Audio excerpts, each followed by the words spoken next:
Jonathan Majors is in some hot water right now. Whether or not he'll recover, whether or not this is just a humiliation ritual that he may have to go through, time will tell. But, you know, from a career perspective, this kind of situation is not the kind of situation you want to find yourself in if you're a Hollywood up and rising star, right? And dealing with Marvel and Disney has stricter guidelines. So anything that has to do with domestic violence, etc., is going to put you in a situation where you're going to be losing opportunities, and they're going to distance themselves from you as you guys are learning. There's plenty of news on the internet about what's going on with Jonathan Majors, and they're giving you blow by blow, and plenty of people are commenting on it, and I haven't watched a bunch of videos, so I don't really know what everyone else is saying. I'm going to tell you what I think is happening, though, okay?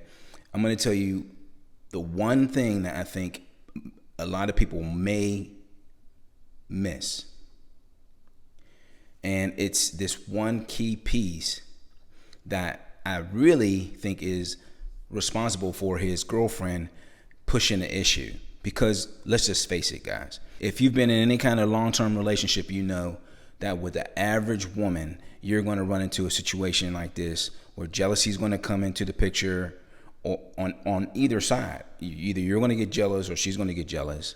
It's going to happen, especially when you're a younger man. When you start to get a little older like me, you still get jealous, but the way you handle it is a little different if you're in your masculine frame. Domestic violence really is whenever, at least from a male perspective, is whenever a man lashes out and punches a woman, strikes her, smacks her, humiliates her publicly, humiliates her mentally. And that's the piece that I really want to tune into and focus in on, is this one key piece that I think is the reason why his girlfriend pushed the issue, because she's the one who pushed the issue, right? He didn't call any authorities on himself. Okay. All the evidence shows in the video footage that she's pursuing him, and it was over her emotional state. It wasn't like she was trying to get back her property from him. He was taking his property. He took it off of her forcibly, which you have the right to do. If it's your property and someone takes your property from you, you have the right to forcibly take your property back from them, because theft is a violation. The root word there being violence, right? Theft is violence to a person. When you take somebody's property, it's violence. So she already started being violent towards him when she took his property. So now let me talk about the piece that, you come to the video for, and hear what he had to say to his, girlfriend. And hello everyone, I'm Kira Phillips. And I'm Terry Moreno. We've got some about her conduct. The jury in the Jonathan Majors domestic violence trial has found him guilty of one. So they found him guilty. I'm going to fast forward to the piece where it's relevant to what I have to say. Right here. No words, a great man. And that he needed. Let's back it up a little bit. From the DJ booth, was smoking with a cigarette. Was her finger really broken? Was her ear really scratched? That's where this case really focused. It didn't focus on, is any person justified of using force to take back their property? So Majors didn't testify in his own defense, Okay, right? here it comes. That's correct. He did not testify in this case. So do you think that helped or hurt him? Hindsight's always 20/20. So you look at it now and you're like, maybe it hurt him. I think the difficulty in him testifying, now here it comes, was that the evidence that came in was so strong that, for lack of a better term, this was a toxic relationship. This was a man who believed he was, as his own words, a great man. So we have him on record calling himself a great man in the context of a squabble between him and his girlfriend that became public. Okay? A black man asserting himself can be problematic already, because he was serious. And we know he was serious by what he said next. and that he needed a great woman similar to like that of Michelle Obama. There it is. He needed a great woman. And he likened the kind of woman that he needed to 2 black women. That is why we're having this conversation today. He told his white girlfriend that she needed to be more like Michelle Obama,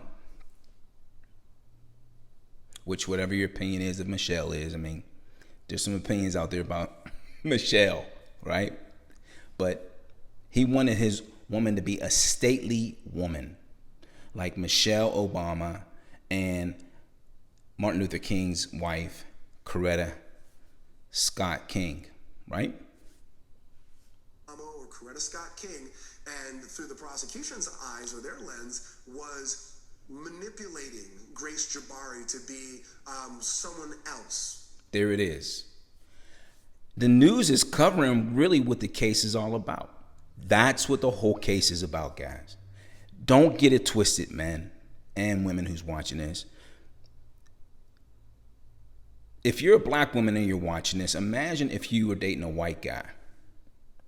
And a white guy that you're dating, you and him have a toxic relationship, and he looks at you and says, you need to be more like Nancy Reagan. Or some other high status white woman of a different era. Like John F. Kennedy's wife.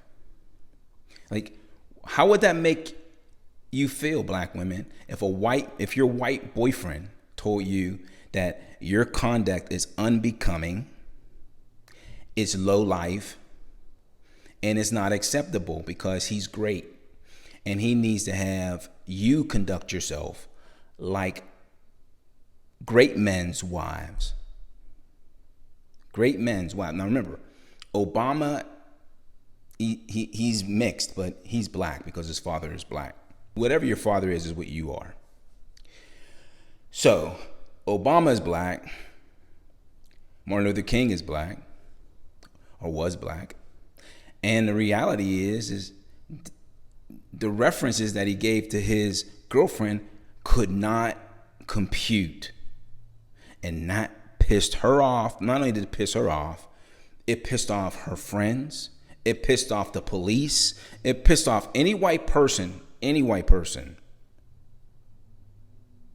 that heard him or heard these statements about her needing to come up to his level. Now you got to remember, as black people, regardless of what status you have in society, if you're a black man, you can be on the very top and find yourself right on the bottom real quick, just like this man is finding. They call this the Igor wake up call, right? I didn't put the N in there, so we don't want to get flagged. The point is that you're still in the land of your oppressor. I mean, originally this land didn't belong to the oppressor, but he took it over. Colonization happened, and now you're subject to him. And regardless of what position he gives you on a football field, basketball court, or on the stage, or in the movies, you're still under his authority. So you can't disrespect his woman, especially if a part of your success is probably connected with the fact that you're affiliated with a white woman. Now, you can have whatever opinions you want out there, guys. The reality is that most, if not many, most successful black men in America opt to have a white wife. Now, there's many reasons why one may argue that. I mean, because we have a huge breakdown in a relationship between black men and black women that we can speak hours and hours about and still not get to the bottom of. But the reality is, it is helpful if you have a white woman on your arm as a black man who's trying to accomplish something in a country that's controlled by white men. Or let's even say white men and women. Okay? So the reality is that this was offensive. And it should have been. I would have been offended. Shit. Wouldn't you have been offended as a male if you're a black dude and your girlfriend is a white girl? So you're a black man, she's a white woman, and she says, you know what, you came home drunk, that was embarrassing, honey. I love you, but you're just embarrassing me, and I need you to conduct yourself like. And then she referenced two white successful people. Let's say she said, you need to conduct yourself like John F. Kennedy, or another type of a statesman. Shoot, we can say Richard Nixon before he got indicted, right? Wouldn't that piss you off? If your girl referenced two great, or let's say Brad Pitt, she likened you to, or she asked you to conduct yourself in a way that a white male would. That would piss you off, and that is what this is all about. They're threatening to take everything away from him because he humiliated his white girlfriend. It has nothing to do with her fingers or the scratch behind her ear. These kind of squabbles happen. It's bad if you get a broken finger behind it. I mean, like, he was scared, anxious, or angry if he crushed her fingers. But we don't even know if that's really what happened. We don't know if he really broke her fingers. That's hearsay. We don't know. There's no evidence that he did that. There's evidence that there was a squabble, but you don't have proof that her fingers got broken there on the spot, because it kind of doesn't make sense that she went out to drink and hang out at a club with broken fingers. How you gonna hold your glass? Hey guys, that's all I got. Want more content like this? You know what to do. Peace.